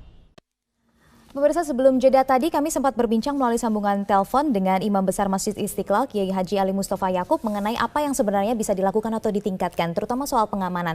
Ada baiknya untuk berbicara antara pemerintah Arab Saudi dengan negara-negara yang selalu mengirimkan jemaah haji. Adakah sebenarnya dorongan atau push yang bisa dilakukan DPR supaya eksekutif atau pemerintah berbicara atau berdialog, ada MOU tertentu dengan pemerintah Arab Saudi? Ya, saya kira kita yakin bisa dibicarakan ya. Masalah kuota saja kita bisa dialogkan dengan pemerintah Arab Saudi. Dan semua kuota yang disediakan oleh pemerintah Arab Saudi termasuk Indonesia itu hasil dialog antara pemerintah Indonesia dengan pemerintah negara yang lain untuk menentukan slot. Yang pertama. Yang kedua, menurut saya secara fasilitas sebetulnya menurut saya udah bagus ya. Setiap tahun pemerintah Arab Saudi melakukan perbaikan, melakukan perluasan, melakukan dan fasilitas itu lumayan canggih, setiap tahun diperbarui. Cuma memang problemnya salah satunya adalah tentang aparat sumber daya manusia yang melaksanakan itu. Contoh misalkan kalau kemudian rombongan besar ratusan ribu kemudian berjalan begitu, kemudian tidak ada pengamanan, tidak ada pengawal, baik dari tentara di sana atau polisi di sana, ini kan susah juga ngaturnya. Anda mungkin bisa gambarkan memang di sana kondisi tentaranya sedikit atau yang dideploy sedikit? Ya, saya lihat begitu. Jadi Arab itu termasuk salah satu negara yang polisinya kurang, kemudian tentaranya cukup kurang. Artinya aparat keamanannya di sana sebetulnya sangat kurang. Saya nggak ngerti kenapa itu persoalan internal pemerintah Arab Saudi. Tetapi menurut saya mestinya menghadapi atau mengelola 2 juta jamaah, saya kira kalau memang pemerintah Arab Saudi tidak sanggup menyediakan aparat yang cukup untuk mengelola orang sedemikian besar jumlahnya, saya kira pemerintah Arab Saudi bisa melakukan MOU dengan sekian banyak negara itu, termasuk negara Indonesia. Ya. Nah, makanya di kita aja ada namanya peacekeeping force itu kan. Dan mungkin dan juga. Itu mungkin gitu kan. Jadi misalkan ada perang kemudian PBB minta satu negara untuk mengirim tentaranya ke daerah konflik atau daerah perang. Kalau cuma untuk mengamankan untuk MOU untuk secara bersama-sama negara-negara itu juga terlibat untuk mengamankan, memperkuat pengamanan, saya kira nggak masalah. Dan saya kira yakin saya pemerintah Indonesia akan siap untuk melakukan itu. Nah, maksud saya sekali lagi mungkin ini akan menjadi agenda pemerintah, terutama Kemenak dan Kedubes ya, untuk membicarakan dengan pemerintah Arab Saudi. Kira-kira perlu nggak? Menurut saya perlu ya, untuk menawarkan MOU tentang menambah kekuatan aparat untuk mengatur dan mengelola sekian juta orang itu. Contoh misalkan begini, jadi di Jalan 204 dan 223 itu kan pertemuannya di semacam pertigaan di Jamarat itu kan. Ya. Itu pertigaan dan itu kalau tidak diatur pasti benturan. Nah, saya juga dapat informasi benturan di situ terjadi dalam masa yang ratusan ribu orang. Nah, ini kalau tidak diatur pasti kacau. Ya. Ini kalau tidak ada yang ngelola pasti kacau, dan yang mampu mengelola menurut saya adalah dalam persoalan begini adalah aparat keamanan setempat. Dan dengan situasi aparat keamanan yang dimiliki pemerintah Arab Saudi, saya kira tidak mungkin, saya pesimis. Oke, tapi, dan MOU itu menurut saya menurut saya langkah bagus untuk dan bisa dilakukan ya. Dan tapi bisa dilakukan. Sebenarnya tragedi terkait lempar jamroh ini terjadi bukan hanya tahun ini, dari beberapa tahun yang lalu, ada 10 tahun yang lalu mungkin begitu ya. Tetapi perbincangan soal MOU ini belum juga muncul ke permukaan baru pada saat ini. Apa yang sebenarnya terjadi? Apakah ada permasalahan soal komunikasi atau apa Anda melihatnya? Ya, menurut saya komunikasi ya, dan ya karena yang fasilitas haji di sana itu tentu saja yang pegang otoritas adalah pemerintah Arab Saudi. Dan tergantung pemerintah Arab Saudi. Nggak mungkin kemudian satu negara termasuk Indonesia memaksakan diri untuk ikut mengirimkan aparatnya untuk mengamankan begitu kan. Kalau tidak ada lampu hijau dari sana kan juga repot. Tapi maksud saya begini, ini kan peristiwa sudah berkali-kali ya, dan memakan korban yang luar biasa banyak dan besar begitu. Kalau kemudian memang butuh dan perlu keterlibatan aparat yang profesional dari negara-negara ini, kenapa tidak itu dilakukan untuk keselamatan para jamaah? Meskipun jumlahnya 2 juta, saya kira tetap harus bisa diatur sedemikian rupa. Apalagi fasilitasnya sekarang semakin modern kan.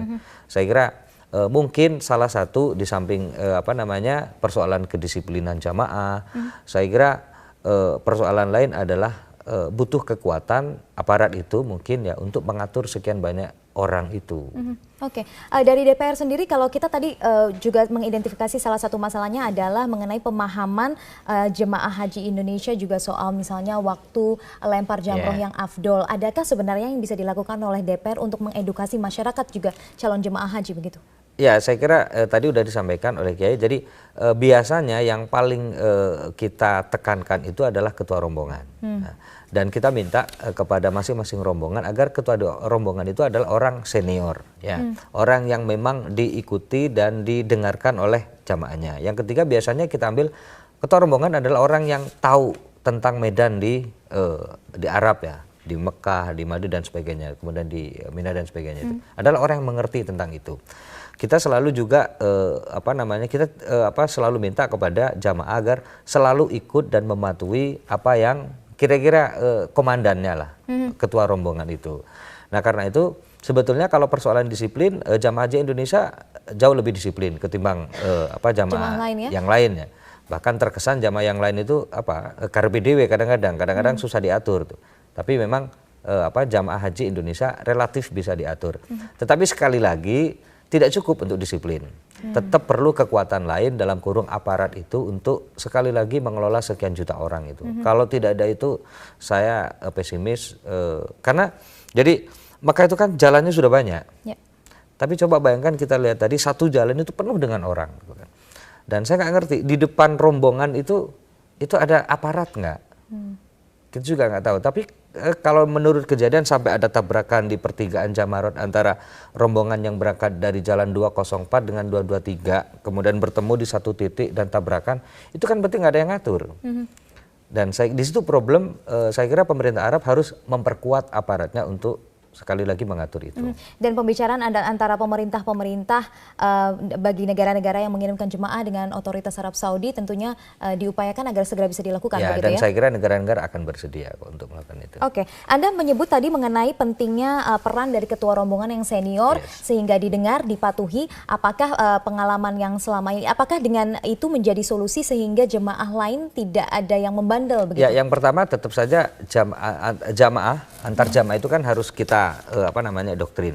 Jadi selama ini biasanya kalau mereka sebelum berangkat mereka sudah dibekali. Tidak hanya dibekali bagaimana apa yang harus mereka lakukan ketika naik haji. Yang kedua adalah apa yang mereka lakukan berkaitan dengan keamanan dan keselamatan jiwanya sendiri, ya. Yang ketiga biasanya yang mereka lakukan adalah selalu didoktrin agar patuh dan ikut terhadap rombongan. Rombongannya juga jauh lebih mengerti tentang dibanding jamaah-jamaah yang lain. Selalu kita tekankan karena ya kita sudah bisa bayangkan mereka, mohon maaf, datang dari kampung, mungkin tidak pernah ke Mekah, tiba-tiba kemudian tidak pernah dia berdesak-desakan dengan sekian juta orang, tiba-tiba saat itu juga. Dan biasanya ya mohon maaf, orang kalau pertama kali ke Mekah ke Mekah naik haji itu memang datang mereka luar biasa sugestinya, ya.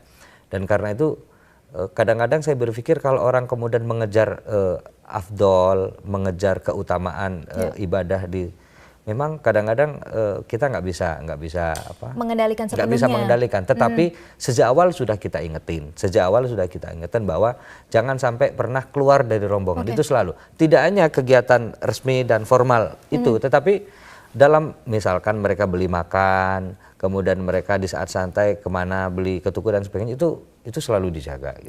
Dan harus lapor juga sehingga harus semua lapor, jam berapa mereka datang, jam berapa Ya. mereka ini selalu. Ini. Kita juga sudah mendapatkan informasi.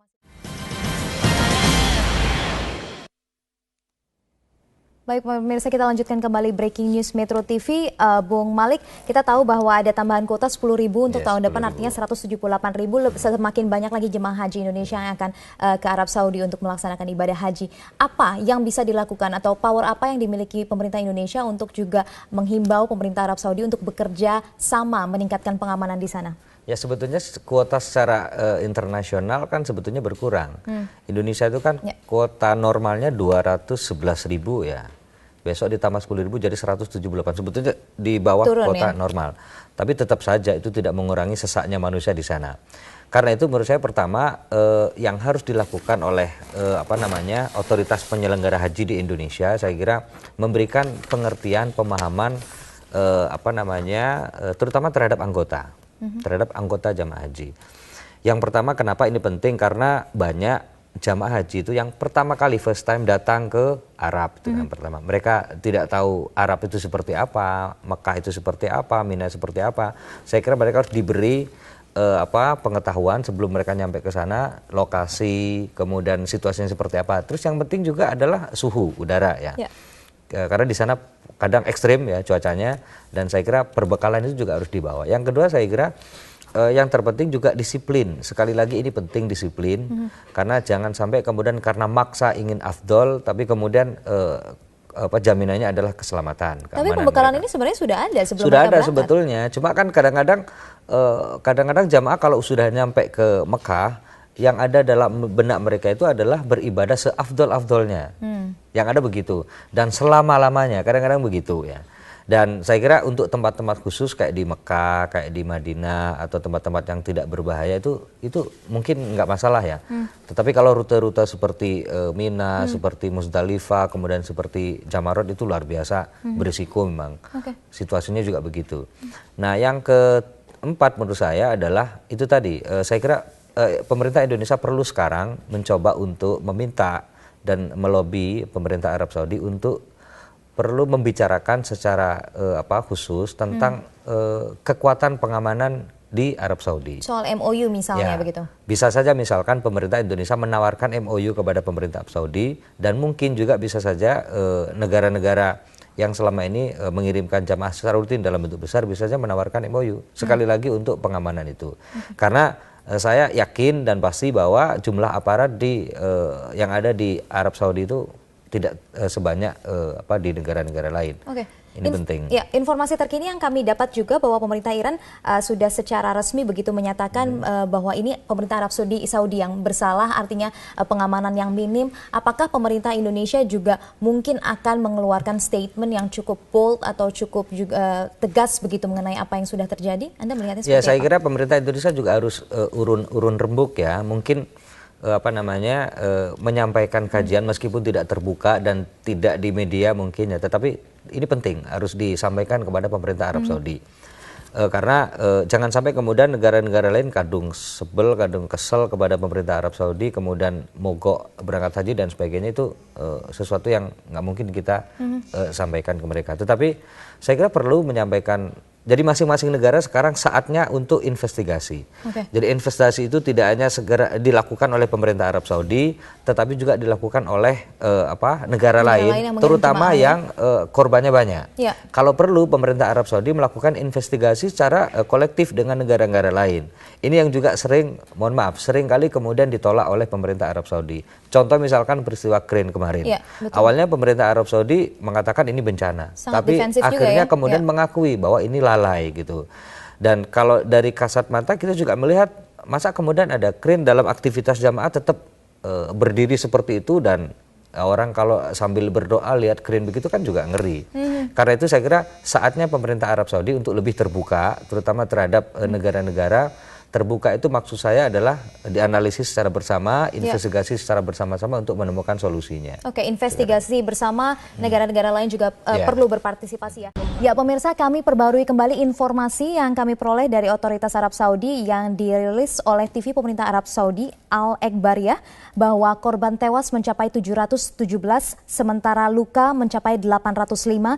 Informasi yang kami peroleh juga kebanyakan korban berasal dari Mesir dan Afrika. Dan kami juga mendapatkan informasi dari rekan kami yang bertugas di Arab Saudi bahwa di Rumah Sakit Mina Al-Jisr ada 1 jemaah yang meninggal dunia, dan sejauh ini tidak ada identitas diri, namun ada gelang maktab 2 yang terikat di jenazah tersebut. Dan hingga saat ini masih terus dikonfirmasi mengenai identitas.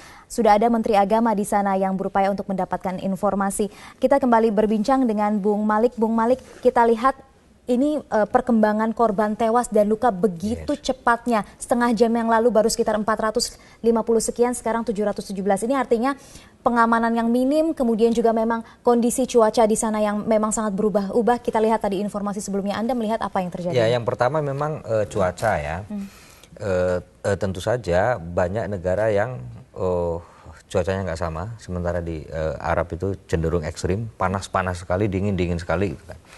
Itu yang pertama. Yang kedua, bisa saja dehidrasi, kekurangan air, kemudian capek, karena mereka jalan ke arah Jammarat itu kira-kira 1 kilo lebih, ya 1, sekian kilometer lebih. Dan itu berjalan berdasarkan saya kira stamina mereka mungkin habis ya. Yang kedua mungkin terlambatnya penanganan.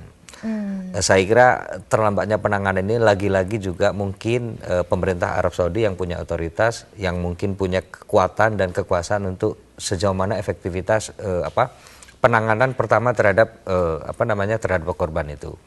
Bisa saja kemudian karena tapi perlu dicek ya, terlambatnya penanganan. Saya dengar katanya udah mengeluarkan helikopter, segala kekuatan sudah dilakukan.